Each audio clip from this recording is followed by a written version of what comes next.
ಈ ರಾಹುಲ್ ಗಾಂಧಿ ಅವರಿಗೆ ಒಂದು ವಿಶೇಷವಾದ ಚಟವಿದೆ. ಅದಾನಿ ಹಾಗೂ ಅಂಬಾನಿ ಹೆಸರನ್ನ ಅವಾಗವಾಗ ಜಪ ಮಾಡದೇ ಇದ್ರೆ ಅವರಿಗೇನೋ ಸಮಸ್ಯೆ ಆಗಬಹುದು. ಭಾರತವನ್ನ ಮೋದಿ ಹಂತ ಹಂತವಾಗಿ ಅವರಿಗೆ ಮಾರ್ತಾ ಇದ್ದಾರಂತೆ.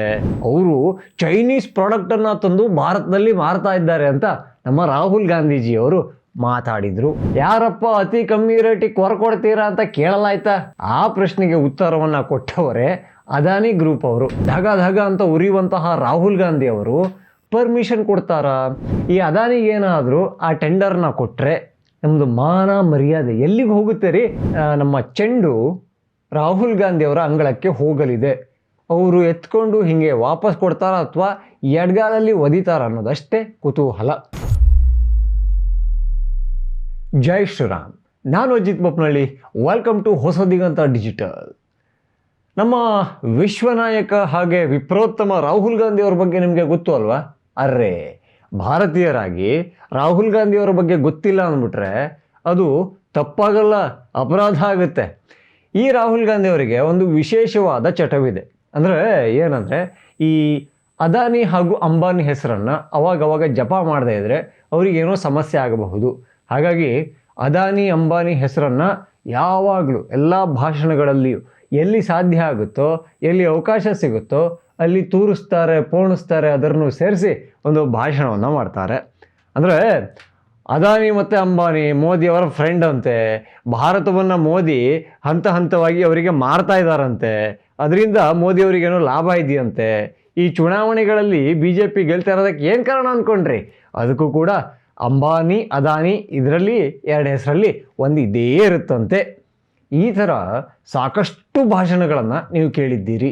ಚುನಾವಣೆ ಬಂದಾಗಂತೂ ಕೇಳಬೇಕು.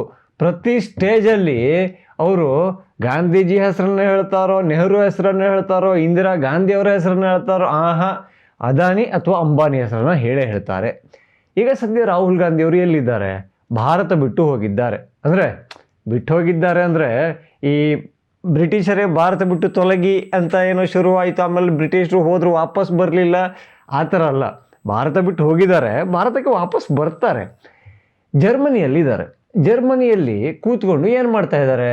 ಎಂದಿನ ಅವರ ಕಾಯಕ ಇದೆಯಲ್ಲ, ಈ ಅಂತಾರಾಷ್ಟ್ರೀಯ ವೇದಿಕೆಗಳಲ್ಲಿ ಅಂದರೆ ಬೇರೆ ಬೇರೆ ದೇಶಗಳಿಗೆ ಹೋಗಿ ಭಾರತವನ್ನು ಡಿಫೇಮ್ ಮಾಡುವಂತಹ ಒಂದು ತೆವಲಿದೆಯಲ್ಲ, ಅದೇ ಕೆಲಸವನ್ನು ಮುಂದುವರಿಸಿದ್ದಾರೆ. ಅಲ್ಲಿ ಕೂಡ ವೋಟ್ ಚೋರಿ ಬಗ್ಗೆ ಹೇಳಿದ್ರು. ಭಾರತದಲ್ಲಿ ವೋಟಿಂಗ್ ಮೆಷಿನ್ ಎಲ್ಲ ಸರಿ ಇಲ್ಲ, ಹಾಗಾಗಿ ಇಲ್ಲಿ ಚುನಾವಣೆಗಳು ಸರಿ ಆಗ್ತಾ ಇಲ್ಲ, ಈ ಥರ ಎಲ್ಲ ರೋಧನೆಯನ್ನು ಅಲ್ಲಿ ಕೊಟ್ಟರು. ಅದರ ಜೊತೆಗೆ ಇನ್ನೊಂದು ದೊಡ್ಡ ಮಾತನ್ನು ಹೇಳಿದ್ರು. ಅಂದರೆ ಭಾರತದಲ್ಲಿ ಈ ಮ್ಯಾನುಫ್ಯಾಕ್ಚರಿಂಗ್ ಏನು ಇಂಡಸ್ಟ್ರಿ ಇದೆಯಲ್ಲ, ಅದು ಸಿಕ್ಕಾಪಟ್ಟೆ ಲೋ ಇದೆ. ಅದಕ್ಕೆ ಅದಾನಿ ಅಂಬಾನಿ ಎಲ್ಲ ಇನ್ವೆಸ್ಟ್ಮೆಂಟ್ ಮಾಡ್ತಾ ಇದ್ದಾರೆ. ಅವರಿಗೆ ಏನು ಅನುಭವ ಇದೆ ಅಂತ ಅವರು ದುಡ್ಡು ಹಾಕ್ತಾರೆ. ಅವರು ಚೈನೀಸ್ ಪ್ರಾಡಕ್ಟನ್ನು ತಂದು ಭಾರತದಲ್ಲಿ ಮಾರ್ತಾ ಇದ್ದಾರೆ ಅಂತ ನಮ್ಮ ರಾಹುಲ್ ಗಾಂಧೀಜಿಯವರು ಮಾತಾಡಿದರು. ಈ ಮಾತು ರಾಹುಲ್ ಗಾಂಧಿಯವರ ಈ ಅದಾನಿ ವಿಚಾರಕ್ಕೆ ಬಂದ ಮಾತು ಯಾವಾಗ ಗೊತ್ತಾ?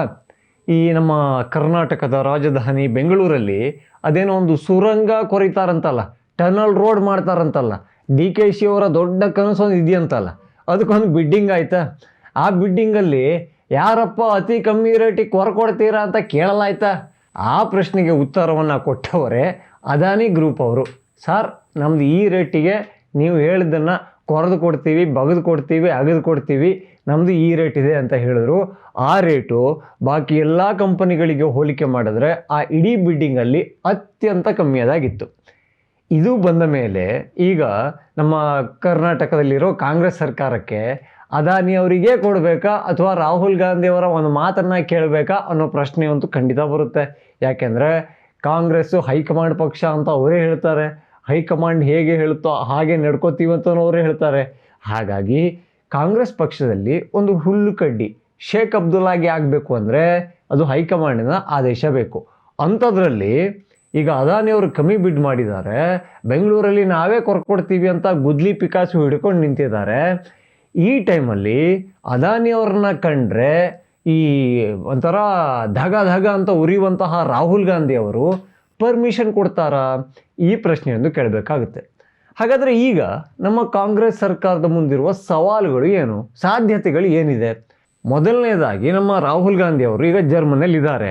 ಅವರು ಭಾರತಕ್ಕೆ ಬರೋ ತನಕ ಕಾಯಬೇಕಾಗುತ್ತೆ. ಅಂದರೆ ಇವರು ಡೆಲ್ಲಿಗೆ ಹೋಗ್ತಾರೋ, ಮುಂಬೈಗೆ ಹೋಗ್ತಾರೋ, ರಾಹುಲ್ ಗಾಂಧಿ ಅವರು ಎಲ್ಲಿರ್ತಾರೋ ಅಲ್ಲಿಗೆ ಹೋಗ್ತಾರೋ ಅದು ಬೇರೆ. ಫಸ್ಟ್ ಆಫ್ ಆಲ್ ಅವರು ಬರಬೇಕಲ್ಲ ಭಾರತಕ್ಕೆ. ಹಾಗಾಗಿ ರಾಹುಲ್ ಗಾಂಧಿ ಅವರು ಭಾರತಕ್ಕೆ ಬರೋದನ್ನು ಕಾಯಬೇಕಾಗುತ್ತೆ.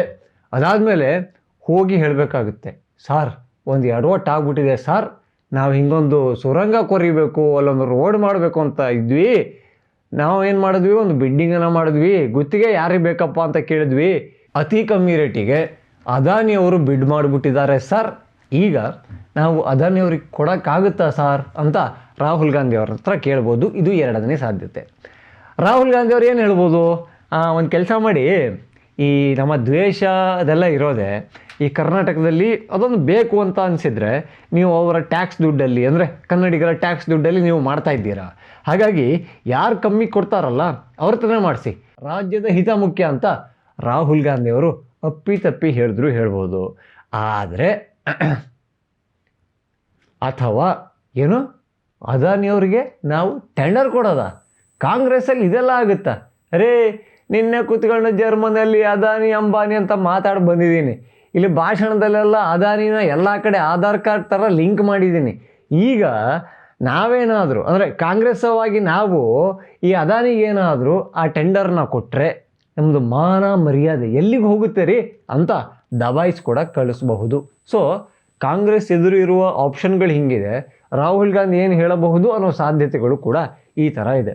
ಲೆಕ್ಕಾಚಾರದಂತೆ ಈ ಅದಾನಿಯವರು ಒಂದು ಚೆಸ್ಸನ್ನು ಆಡ್ತಾ ಇದ್ದಾರೆ.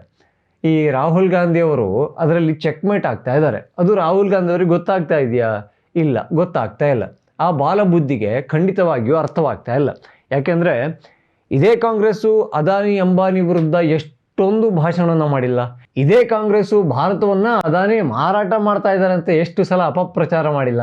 ಆದರೆ ತೆಲಂಗಾಣದಲ್ಲಿ ಯಾರ ಸರ್ಕಾರ ಇದೆ? ಇದೇ ಕಾಂಗ್ರೆಸ್ ಸರ್ಕಾರ ಇದೆ. ಆ ರಾಜ್ಯಕ್ಕೆ ಅದಾನಿಯವರು ಬರ್ತಾರೆ, ಅಲ್ಲಿ ಹೂಡಿಕೆಯನ್ನು ಮಾಡ್ತಾರೆ. ಅಲ್ಲಿಯ ಕಾಂಗ್ರೆಸ್ನ CM ರೇವಂತ್ ರೆಡ್ಡಿ ಅವರು ಪುಷ್ಪಗುಚ್ಛವನ್ನು ನೀಡಿ, ಶಾಲನ್ನು ಹೊದಿಸಿ ಸನ್ಮಾನ ಮಾಡಿ, ಸಾರ್ ನಿಮ್ಮಿಂದ ದೊಡ್ಡ ಉಪಕಾರ ಆಯಿತು ಸಾರ್, ತೆಲಂಗಾಣಕ್ಕೆ ನಿಮ್ಮ ಕೊಡುಗೆ ದೊಡ್ಡದು ಸಾರ್, ಇದೇ ಥರ ಟಚ್ಚಲ್ಲಿರಿ ಸಾರ್ ಅಂತ ಹೇಳಿ ಕಳಿಸ್ತಾರೆ. ಇದು ಕಾಂಗ್ರೆಸ್ ಅವ್ರಿಗೆ ಗೊತ್ತಿಲ್ವಾ? ಅಂದರೆ ಅದಾನಿ ಒಬ್ಬ ದೇಶದ್ರೋಹಿ ಅಂತ ಅವ್ರು ಹೇಳ್ತಾರೆ. ಆದರೆ BJP ರೂಲಿಂಗ್ ಇರೋ ರಾಜ್ಯಗಳಲ್ಲಿ ಅವರು ಹೂಡಿಕೆ ಮಾಡಿದಾಗ ಮಾತ್ರ ದೇಶದ್ರೋಹಿ ಆಗ್ತಾರೆ ಅಥವಾ ದೇಶವನ್ನೇ ಮಾರಬಹುದಾದ ಒಬ್ಬ ವ್ಯಾಪಾರಿ ಕಾಣ್ತಾರೆ. ಈ ಕಡೆ ನಮ್ಮ ಕಾಂಗ್ರೆಸ್ ಆಡಳಿತವಿರೋ ಒಂದು ರಾಜ್ಯದಲ್ಲಿ ಹೂಡಿಕೆ ಮಾಡಿದ್ರೆ ಅವರೊಬ್ಬ ಧೀಮಂತ ಶ್ರೀಮಂತನಾಗಿ ಕಣ್ಣಿಗೆ ಕಾಣಿಸ್ಕೊಳ್ತಾರೆ. ಇದು ಕಾಂಗ್ರೆಸ್ಸಿನ ಒಂದು ಸಿದ್ಧಾಂತ ಅಂತ ಹೇಳಬಹುದು. ಅಲ್ಲ, ಈಗ ಅದಾನಿಯವರು ಕರ್ನಾಟಕಕ್ಕೆ ಹೂಡಿಕೆ ಮಾಡೋದ್ರಿಂದ ಇಲ್ಲಿ ಬೆಂಗಳೂರಿಗೆ ಬಂದು ಅವರು ಗುದ್ಲಿ ಪಿಕಾಸು ಹಿಡ್ಕೊಂಡು ಈ ಸುರಂಗ ತೋಡೋದ್ರಿಂದ ಸಮಸ್ಯೆ ಯಾರಿಗಿದೆ? ಜನರಿಗೆ ಸಮಸ್ಯೆ ಅಲ್ಲ. ಈಗ ಟನಲ್ ರೋಡ್ ಬೇಕೇ ಬೇಕಾ? ಅವರಿಗೆ ಚೂರು ಸಮಸ್ಯೆ ಆಗ್ಬೋದು. ಯಾಕೆಂದರೆ ದುಡ್ಡಿನ ವಿಚಾರಕ್ಕಲ್ಲ, ದುಡ್ಡಿನ ವಿಚಾರಕ್ಕೆ ಅತ್ಯಂತ ಕಮ್ಮಿ ಬಿಡ್ ಮಾಡಿರೋದೇ ಅವರಾಗಿರೋದ್ರಿಂದ ಹೈಕಮಾಂಡ್ ವಿಚಾರಕ್ಕೆ ಒಂಚೂರು ಸಮಸ್ಯೆ ಆಗಬಹುದು. ಆ ಸಮಸ್ಯೆಯನ್ನು ಕೇಳೋಕ್ಕೆ ಇಲ್ಲಿಯ ಉಸ್ತುವಾರಿಯಾದಂತಹ DK ಶಿವಕುಮಾರ್ ಅವರು ಈ ಎದೆ ಉಬ್ಬಿಸ್ಕೊಂಡು ಡೆಲ್ಲಿಗೆ ಹೋಗಿ ರಾಹುಲ್ ಗಾಂಧಿ ಅವರ ಎದುರುಗಡೆ ಕೂತು ಕೇಳ್ತಾರಾ ಅನ್ನೋದೊಂದು ಪ್ರಶ್ನೆ ಬರುತ್ತೆ. ಏಕೆಂದರೆ ಅವರು ಪಾಪ ಈಗ ಡೆಲ್ಲಿಗೆ ಹೋಗಿ ಬರ್ತಾ ಇರೋದು ಎಲ್ಲವೂ ಕೂಡ ಕುರ್ಚಿ ಸಲುವಾಗಿ. ಎಲ್ಲೋ ಒಂದು ಕಡೆ ಒಂದು ಕುರ್ಚಿ ಮೇಲೆ ಕಣ್ಣಿದೆ, ಆ ಕುರ್ಚಿ ಏನು ಮಾಡಿದ್ರೂ ಸಿಗ್ತಾ ಇಲ್ಲ. ಸದ್ಯಕ್ಕೆ ಆ ಕುರ್ಚಿ ಖಾಲಿ ಇಲ್ಲ. ಕೂತಿರೋ ಪಂಚೆ ಹುಟ್ಟಿರುವ ವ್ಯಕ್ತಿ ಆ ಪಂಚೆ ಕೆಳಗಡೆ ಫೆವಿಕಾಲ್ ಹಾಕ್ಕೊಂಡು ಕೂತಂಗೆ ಕಾಣ್ತಾ ಇದೆ. ಹೀಗಾಗಿ ಹೈಕಮಾಂಡ್ ಹತ್ರ ಹೋದರೆ ಸಾರ್ ಅದೊಂದು CMದು ಸೀಟು ಅಂತಲೇ ಮಾತಾಡಬೇಕಾಗುತ್ತೆ. ಈ ಟೈಮಲ್ಲಿ ಏನಾದರೂ ಅದಾನಿ ಅವರು ಕಮ್ಮಿ ಬಿಡ್ ಮಾಡಿದ್ದಾರೆ ಸರ್, ನಾವು ಅವರಿಗೆ ಕೊಡಬಹುದಾ ಅಂತ ಕೇಳಿದ್ರೆ ಬೆಂಗಳೂರು ಉಸ್ತುವಾರಿಯೂ ಆಗಿರುವಂತಹ DK ಶಿವಕುಮಾರ್ ಅವರ ಕುರ್ಚಿ ಆಸೆಗೆ ಅವರೇ ತಣ್ಣೀರನ್ನು ಎರಚ್ಕೊಳ್ಳೋಕ್ಕೆ ರೆಡಿ ಇದ್ದಾರಾ? ಖಂಡಿತ ಇರೋದಿಲ್ಲ. ಅವರನ್ನು ಸದ್ಯದ ಅವರ ಹಾವಭಾವಗಳನ್ನು ನೋಡಿದ್ರೆ ಅವರ ಜೀವಮಾನದ ಏಕೈಕ ಗುರಿ ಅಂದರೆ CM ಕುರ್ಚಿ ಅನ್ನೋ ಥರ ಅವರ ವರ್ತನೆ ಕಾಣ್ತಾ ಇದೆ. ಈ ಟೈಮಲ್ಲಿ ಅವರು ರಿಸ್ಕ್ ತಗೋತಾರ? ಖಂಡಿತ ಇಲ್ಲ. ನಮ್ಮ ಅದಾನಿಯವರು ಸಾಕಷ್ಟು ರಾಜ್ಯಗಳಲ್ಲಿ ಹೂಡಿಕೆ ಮಾಡಿದ್ದಾರೆ. ಅವ್ರದ್ದು 1000-2000 ಕೋಟಿ ಕಂಪನಿ ಅಲ್ಲ, ದೊಡ್ಡ ಕಂಪನಿ. ಹಾಗೆ ಯಾರ ಅವಧಿಯಲ್ಲಿ ಶುರುವಾಗಿದ್ದು ಅವರ ಕಂಪನಿ, ಯಾರ ಅವಧಿಯಲ್ಲಿ ಹೆಚ್ಚು ಸಪೋರ್ಟ್ ಸಿಕ್ಕಿತ್ತು ಎಲ್ಲವನ್ನ ಕೂಡ ನೋಡಿದ್ರೆ ಅಲ್ಲಿ ಕಾಂಗ್ರೆಸ್ ಹೆಸರೇ ಬರುತ್ತೆ. ಹೇಗೆ ಇಂದಿರಾ ಗಾಂಧಿಯವರು ಧೀರುಭಾಯ್ ಅಂಬಾನಿಯವ್ರ ಜೊತೆಗೆ ಚೆನ್ನಾಗಿದ್ರು, ಪ್ರತಿ ಹಂತದಲ್ಲೂ ಕೂಡ ಎಲ್ಲ ಆಡಳಿತಗಾರರು ಕೂಡ ಈ ಟಾಪ್ ಉದ್ಯಮಿಗಳು ಅಂತ ಇರ್ತಾರಲ್ಲ ಅವ್ರ ಜೊತೆಗೆ ಚೆನ್ನಾಗೇ ಇರ್ತಾರೆ. ಯಾಕೆಂದರೆ ಅಲ್ಲಿ ಸಾಕಷ್ಟು ವಿಚಾರಗಳಿದ್ದಾವೆ.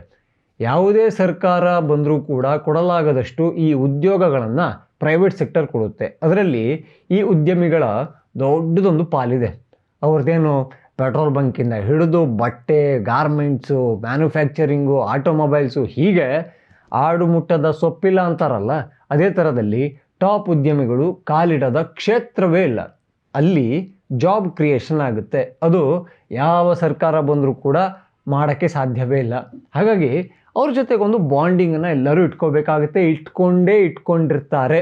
ಅಲ್ಲ, ಈ ಅಂಬಾನಿ ಮಗಳ ಮದುವೆಗೆ DK ಶಿವಕುಮಾರ್ ಹೋಗಿರಲಿಲ್ವ? ನರೇಂದ್ರ ಮೋದಿ ಅವ್ರನ್ನ ಸ್ವಾಗತ ಮಾಡೋಕ್ಕೆ ಗೇಟ್ ಹತ್ರ ಅಂಬಾನಿಯವರು DK ಶಿವಕುಮಾರ್ನ ನಿಲ್ಲಿಸಿರ್ಲಿಲ್ವ? ಅಂಬಾನಿ ಮಗಳ ಮದುವೆಗೆ ಬಂದಂತಹ ನರೇಂದ್ರ ಮೋದಿಯವರನ್ನ DK ಶಿವಕುಮಾರ್ ಸ್ವಾಗತ ಮಾಡಿರಲಿಲ್ವ? ಇದೇ ಅಂಬಾನಿ ಬಗ್ಗೆ ನಮ್ಮ ರಾಹುಲ್ ಗಾಂಧಿಯವರು ಎಷ್ಟು ಮಾತಾಡಿದರು, ಏನೆಲ್ಲ ಬಾಯಿ ಲೂಸ್ ಮಾಡಿದರು. ಇದೆಲ್ಲ ಕೂಡ ನೆನಪಿದ್ದು ಕೂಡ, ಗೊತ್ತಿದ್ದು ಕೂಡ, ನಾಳೆ ಏನು ಸಮಸ್ಯೆ ಆಗಬಹುದು ಅನ್ನೋ ಅರಿವಿದ್ದು ಕೂಡ DK ಶಿವಕುಮಾರ್ ಅವರು ಪಕ್ಷದ ಯುವರಾಜನ ಒಂದು ಆಸೆ, ಆಕಾಂಕ್ಷೆ, ಆಶಯಗಳಿರ್ತಾವಲ್ಲ, ಅದರ ವಿರುದ್ಧವಾಗಿ ಹೋಗ್ತಾರೆ. ಅಂಬಾನಿ ಮಗಳ ಮದುವೆಯಲ್ಲಿ ಕರೀ ಕೋಟ್ ಹಾಕೊಂಡು ನಿಂತ್ಕೋತಾರೆ. ಹಾಗೆ ಒಂದು ಪೋಸ್ಟನ್ನು ಕೂಡ ಹಾಕಿದ್ರು, ನನಗೆ ಇನ್ನೂ ತುಂಬ ಚೆನ್ನಾಗಿ ನೆನಪಿದೆ. ಯಾರೋ ಒಬ್ಬರು ಫಾರಿನ್ ಅತಿಥಿಗಳಲ್ಲಿ ಬಂದಿರ್ತಾರೆ, ಅವರ ಜೊತೆಗೆ ಒಂದು ಫೋಟೋವನ್ನು ತಗೊಂಡು ಅಲ್ಲಿ ಪೋಸ್ಟ್ ಮಾಡಿರ್ತಾರೆ. ಮುಂಬೈನ ಒಂದು ಈವೆಂಟಲ್ಲಿ ಇಂಥವರೊಬ್ಬರು ಸಿಕ್ಕಿದ್ರು ಅಂತ ಹಾಕ್ಕೊಂಡಿರ್ತಾರೆ. ಅಂದರೆ ಅಂಬಾನಿ ಮಗಳ ಮದುವೆಗೆ ಹೋಗಿದ್ದೀನಿ, ಅಲ್ಲಿ ಹೋಗಿ ಊಟ ಮಾಡ್ಕೊಂಡು ಆಶೀರ್ವಾದ ಮಾಡಿ ಬರ್ತೀನಿ ಅಂತ ಹೇಳೋಕ್ಕೂ ಕೂಡ ಕಾಂಗ್ರೆಸ್ಸಲ್ಲಿ ಸ್ವಾತಂತ್ರ್ಯ ಇಲ್ಲ. ಇಷ್ಟೆಲ್ಲ ಸಮಸ್ಯೆ ಇದ್ದರೂ ಕೂಡ ಯಾಕೆ ಹೋಗಬೇಕು ಅನ್ನೋ ಪ್ರಶ್ನೆ ಬರುತ್ತೆ. ಆದರೆ ಹೋಗಬೇಕಾಗುತ್ತೆ, ಎಲ್ಲರನ್ನೂ ಕೂಡ ಚೆನ್ನಾಗಿ ಇಟ್ಕೋಬೇಕಾಗುತ್ತೆ. ಅವರು ಮುಂದೊಂದು ದಿವಸ CM ಆದಾಗ ಎಲ್ಲರೂ ಕೂಡ ಬೇಕಾಗ್ತಾರೆ.